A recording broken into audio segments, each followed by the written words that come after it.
Sorry about that. Hey, you're okay. back. I had problems because my default browser is Firefox, and I didn't have it installed on Firefox. So every time I clicked the link on Discord, it kept on wanting to open Firefox. So I had to finally figure it out to go in the settings of Chrome, make that my default browser, and there we go. Yeah. Oh. Yeah. I feel your pain, man. I feel your pain.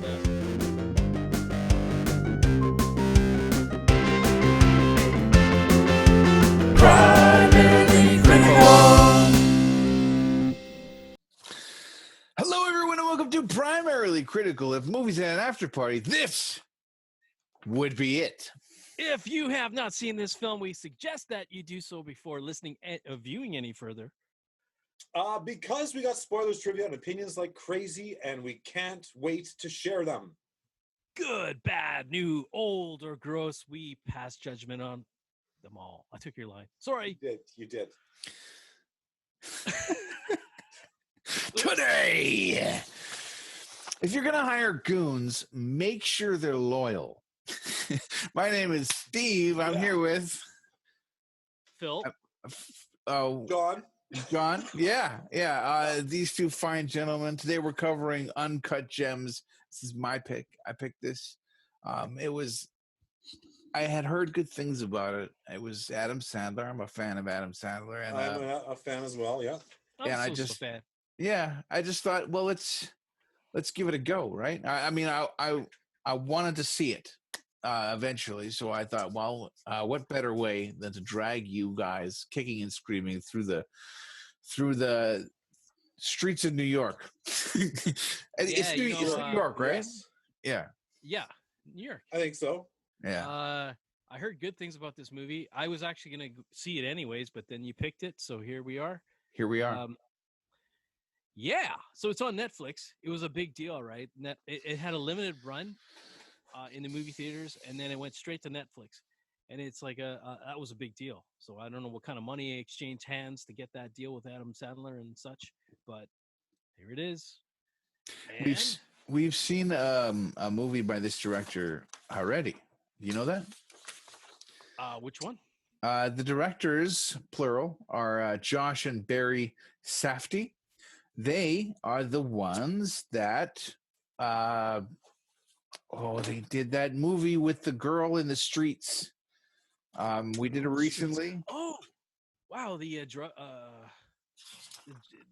one? The addict one. Ooh, God damn it. I wish I had written it down. The really pathetic street people. Down and Dirt. John picked it. I picked it. You picked it.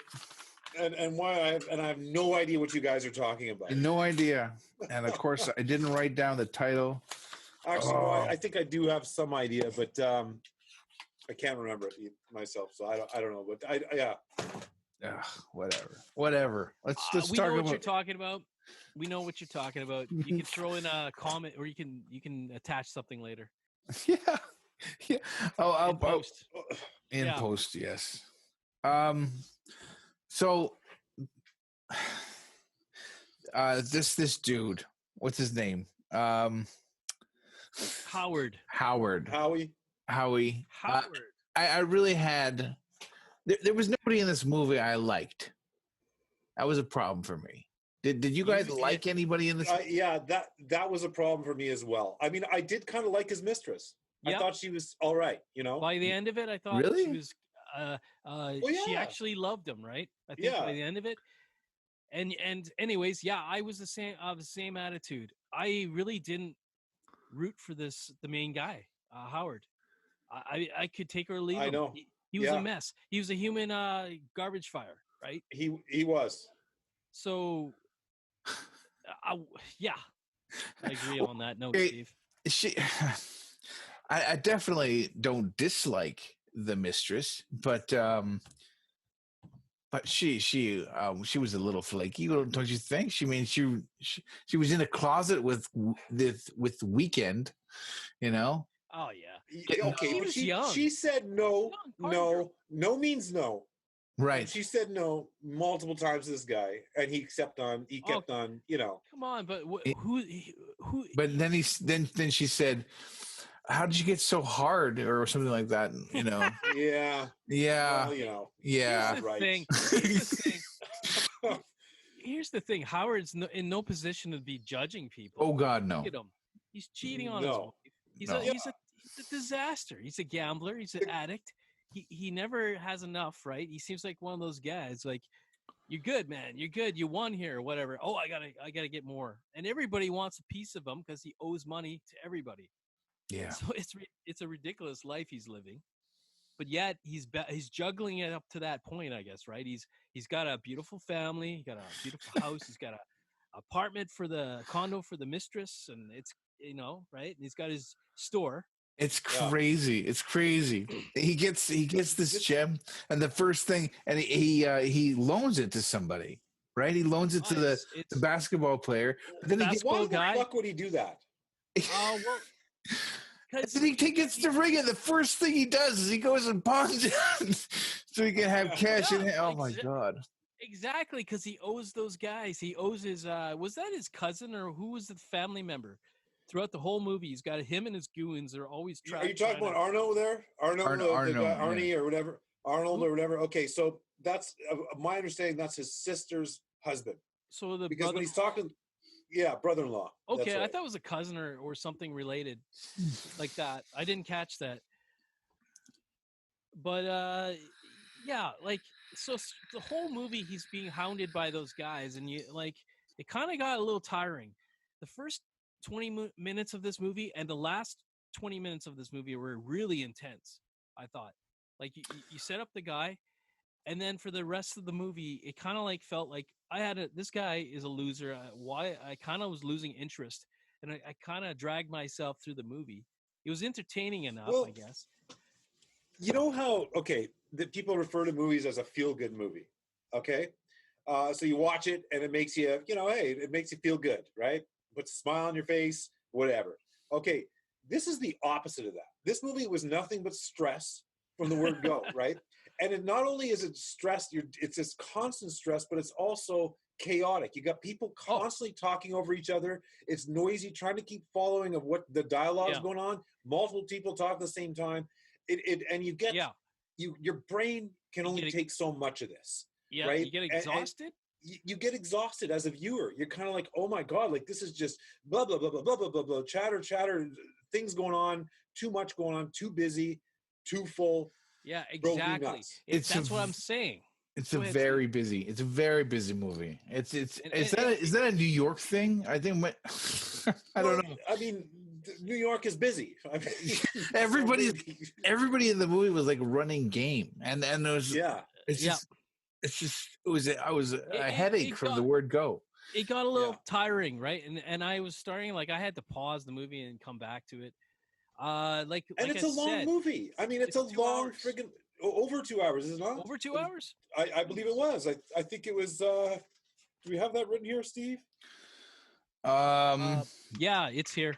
It's 135 minutes. 2 hours and 15 minutes. So, And I think it could have been maybe shave another 40 minutes off that. It would have been more exciting. But didn't you feel like he was just running around trying to catch his tail for a good hour and a half of the movie? I agree. And he never was satisfied, and he keep trying to pay off this, that to keep the juggling going. And but the last 20 minutes of the movie were intense. And that's it. Heaven knows what. There you go. Yeah. Sorry. Heaven knows what. That's the movie we're talking about. Okay. Yeah. Don't smoke, kids. Don't do this.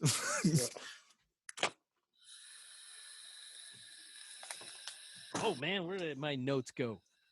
So what did you think of the cast? Adam Sandler is known to be a funny guy, always making pretty silly movies. I thought he played the character pretty good. You can't blame him for the shortcomings of the movie. I thought he did his part pretty good. He did play that used car salesman kind of guy that was just kind of a sleazy character. He pulled that off, He did.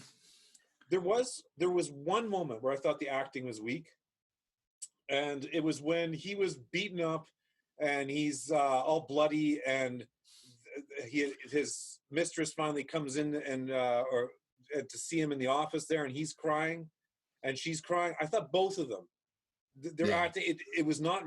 There was something wrong with both their acting. It fell apart for just a few moments there. It didn't work. I think I see what you mean. I think I see what you mean. If I looked at the credits, and a lot of people are just playing themselves, like they're real people. Like Kevin Garnett is the basketball player that's the main character, right? Yeah. And he's a big part of the movie. I didn't expect that. Like Weeknd shows up as a kind of like a cameo to like, hey, I'm the Weeknd, making the movie's cool now, or something for the kids. A Canadian rapper. Yeah. And I think he's going to be big, even though he's Canadian. Yeah, I know. That was good. I like that one. While we're on that whole scene, his buddy or whatever, that partner of his that brings in all the celebrities, the NBA player, he's like, why is he so flaky and being like so hard to handle? That kind of seemed convoluted and silly. The whole running around, driving around, trying to get this damn Opal gem thing. You get the sense that Howie was a jerk to pretty much everybody, because even his employees don't really like him. One guy quit on him. Yeah. Yeah. So so that's what I take from that, is that this guy's kind of had enough. And to further that point, when the guy finally had enough and he's going to leave, Howie goes to get his watches, and they're not even there. They're not even there. They're not even there. Howie's pawned those too. So, or he was giving them away to like. Yeah, that's right. Yeah. So whenever anybody asked him for money, he'd give him a watch. Yeah. He was such a con artist and a liar, and he wasn't a guy I liked. So I really, after a while, I just really didn't care if he got whacked. But by the end of the movie, I'm all like, oh, this is getting intense. Are they going to win this big gambling deal? Yeah. And all that. Did you expect that ending? Like, did you think? I did not expect that ending. No, I did not see that coming. I thought that I kind of did. I kind of knew something would go bang or pop or some. They were threatening killing him all through the movie, and they finally made do. The one guy got enough of him. Captain's head. It was certainly a fitting ending. I mean, there's no question. When it happened, I didn't expect it, but I thought, that makes sense, because how are you going to wrap this movie up? This guy, there's no way. This guy has so many loose ends in his life, and his life is such a mess. There's no way you're going to package that up neatly. You know what I mean? Yeah. It's so something had to happen, right? He would have never changed. He showed no change of heart or a redemption story for him. He was just going to truck off the cliff. Even if they won that money, he would have turned around and tried to bet it on something else, right? Yeah. And did you see at the end of the movie, he died happy? Because at that moment, he was just ecstatic, right? He saw the team won, the bet won. Yeah. Everybody seemed good with it, even his brother-in-law. But that one guy, he was so pissed off. He had enough. And he went straight to him and said, he just shot him. He didn't even negotiate. He just finally had enough of Howard. But Howard was happy. He had a smile on his face at the end of the movie. You could tell he died happy. He was probably That's one thing I took from that death scene, right? Well, the hired muscle, right? The hired muscle for the cousin, who I guess is a loan shark, but he's not mob, right? He's not mobbed up. All he has is his two goons, right? Yeah. And they're so sick and tired of doing that job. Right. They just decide, well, let's just rob this. Let's just rob the jewelry store. Rob the jewelry store and be done with the whole thing, right? Oh, but they're and it makes perfect sense for them. It's they're true, gonna get sorry. They were not going to be benefactors of that money that Howie had just won. No, and they knew that. They knew that they were just the hired thugs by Arno there. But they're so going to get busted. They're so going to get caught. They capped two guys. They robbed the jewelry store. How do they ever talk them? They're done. Everybody knows who they are. Anyways, I thought, what did you think of their acting? Because they were like the heavies, and they had to look intimidating and scary. They weren't that intimidating. Remember when they got pushed around by those other heavies? Yeah, at the beginning of the movie, right? Right, they got out heavied by a crew. But they got out heavied. They did. That was awesome. Well, the other crew was heavier for sure. Yeah. Oh but man. They tried. Throughout the movie, they kept trying to make Howard like, come on, man, whatever you owe you. How much money did he owe him, anyways? I don't even remember. They even mentioned it. That's the other thing that bugged me about this movie is that it started becoming a headache trying to keep track of what how he owed to what who. You know, it was just it's a mess. It got such a mess. You're like, at some point, you just resign and say, Howie owes pretty much everybody a bunch of money. You know, it just ugly mess. Yeah, but it was kind of interesting. Like the basketball player, Kevin Garnett. He thought that opal, the whole thing in the movie was like this precious thing. Like everybody that had it was like Gollum, and they looked at it like, and he thought without it he wasn't gonna win basketball games, and when he had it, he did win. So there was like some magical thing about that opal, right? Okay, now I don't want to be a stereotype, but usually, like, you use a stereotype, but usually, like, big sports figures, they like the flash, right? They like the flashy jewelry. This thing was ugly as hell. It looked like a children's project. You know, it looked like a bunch of marbles in a piece of clay.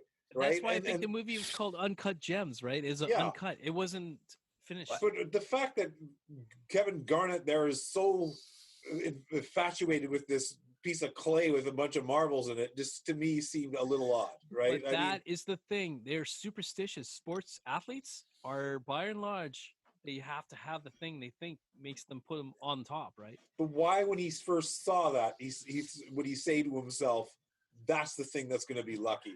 Right? Knows? Like, it looks like a piece of shit. So you look at a piece of shit and go, hey, that there is going to make me win some games. You know, well, you know all those hockey players that grow those really ugly beards.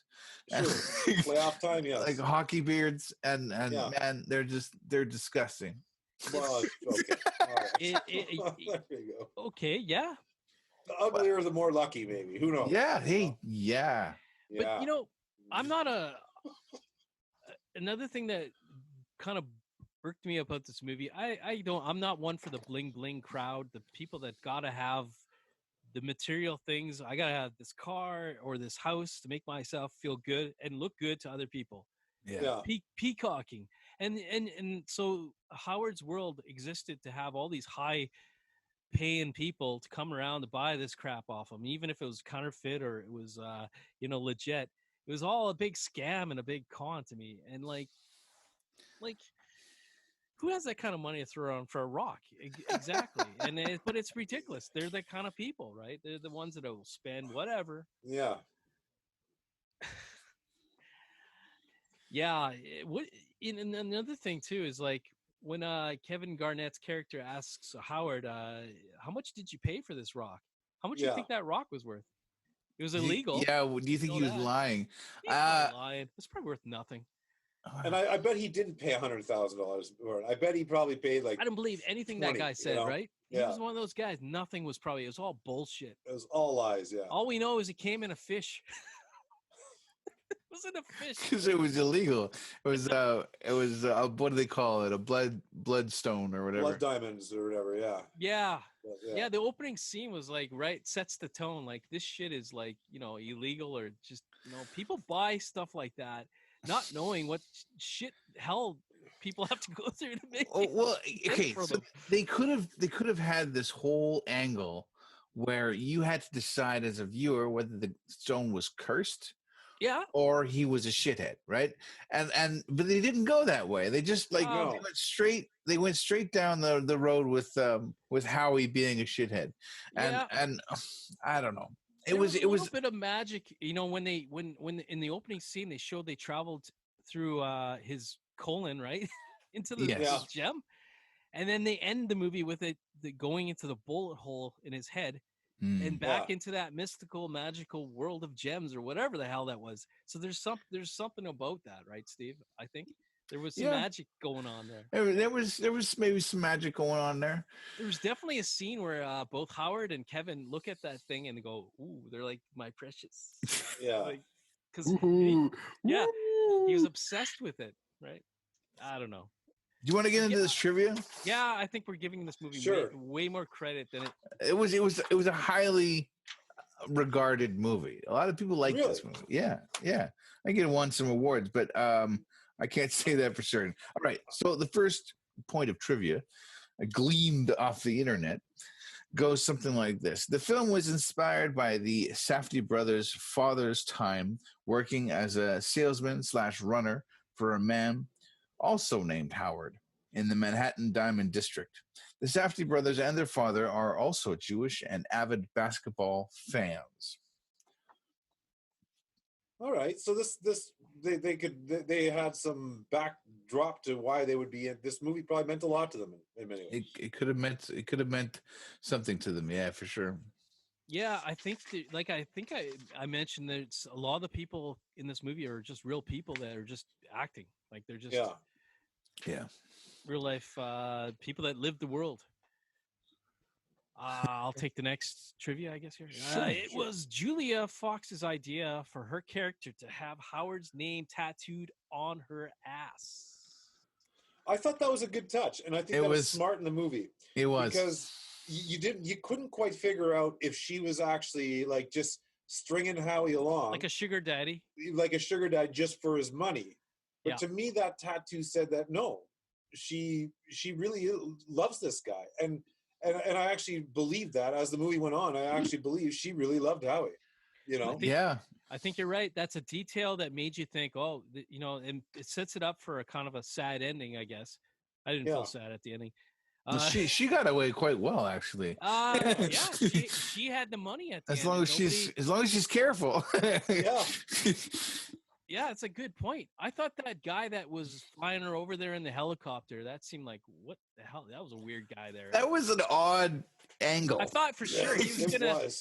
I thought he was just gonna run off with the money and say, "Yeah, another steal, another." Well, yeah, I thought the scene where there's a scene right at the end there where they show him coming out, and I thought, oh my God, he killed her. Doesn't he come out with the bags? Of money. Yeah. And so I thought, oh my God, he killed her. He's walking off with the cash, right? Yeah. But no, he just walks straight over to her. She's getting into a car. Yeah.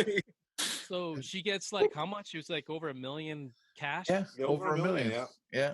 Does that even happen anymore? You just can't walk out of a casino with $1 million cash. You get there's places like I'm sure in Vegas you can. We're talking about United States, Canada. No.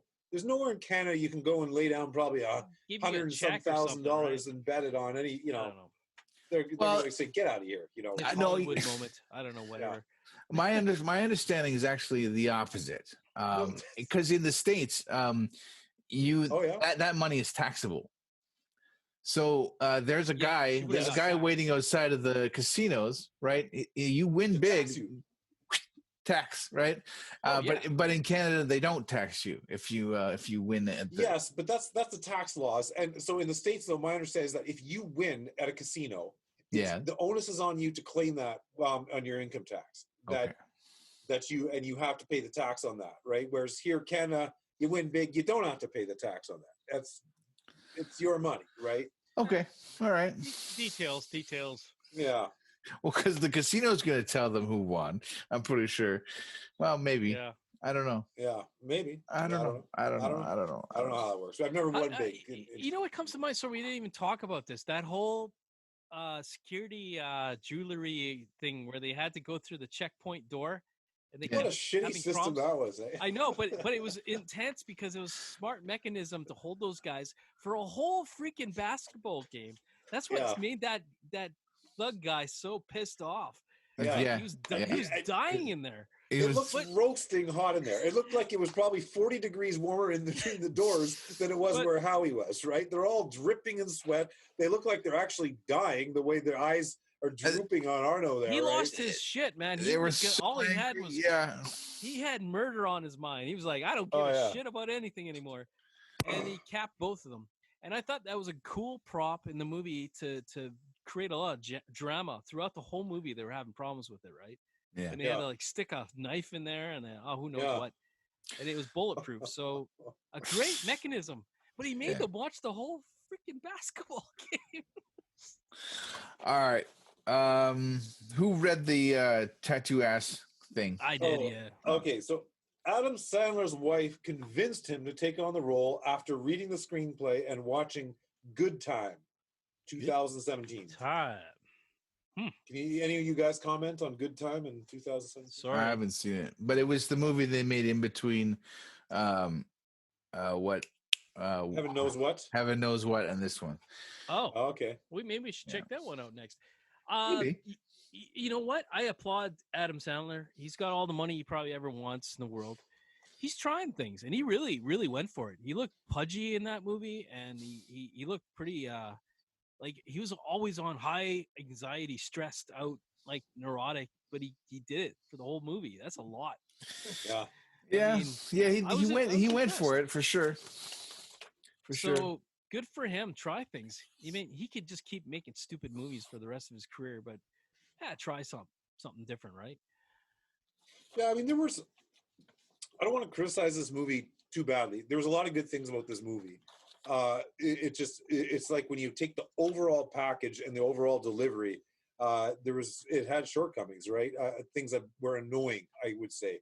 But yeah, it could have been better. It could have been better. It could have been better. I felt like the story, it lacked something. I felt like you could have gone, like we've already brought up some neat ideas that would have had they gone that route, but they didn't go that route, you know. And so the story could have been better. And I just think the way they pulled it off, it was just, like I say, too busy, which I don't even mind for scenes. I don't mind. And what they did was they did it really well, whether the chaos and all that's going on. There's a place. Yeah, there's a time and place in movies for that. And they executed that really well. But you can't do that for hours, you know. They exhausted the audience a bit. They exhaust the audience, exactly. So they overdid it. They overdid it. They had something good there that they could have worked with, but they kind of just beat it to death. It's almost like they could have edited this movie better. There could have been a better edit of this movie, and it maybe would have worked better. But who knows, right? They're just taking their time or whatever. This is socialite Julia Fox's very first film. She was approached by the Safdie brothers based on her high-profile New York City social life. So we don't even know whether she was pursuing an acting career. I thought she did a great job. I thought she was good. She was. Who's she? She's the mistress. Oh, right? Okay. Yeah. She grabbed my attention. That's for sure. Well, certainly, yeah. She did the role justice in all the ways I think the character needs to be. Right. Yeah. Have you guys ever heard of a Black Opal before now? No, opal to me was always that sort of dark ale kind of color that I've always been familiar with, you know. Or am I wrong about that? I'm thinking I have no idea. I don't know my gems at all. So what am I talking about? I think I knew about it, but yeah, whatever. Whatever. Whatevs. I'm not into it. I don't know. That's not my thing. So bling bling. Bling, bling. Anyway, is that Uncut Gems, gentlemen? I guess so. I think so. Yeah. Yeah. You might like it. I was like, yeah. Next week, Monday at noon, we're covering Whiplash. Now, Phil, without any spoilers, why did you pick this? Snap! Why did you pick it, buddy? Oh man, I saw this movie a few years back after it came out, and I wanted to have this as a pick for you guys probably over a year ago. Really? And I guess for whatever reason we didn't get around to it. It's one of the best movies about music, musicians, and so freaking intense. Anyways, I can't wait to talk about it. I can't wait. I can't wait to talk about it either. That's next week, Monday at noon. Check out the site, guys. Take care of yourselves. Be good to each other. Vote. and we love you. Bye-bye.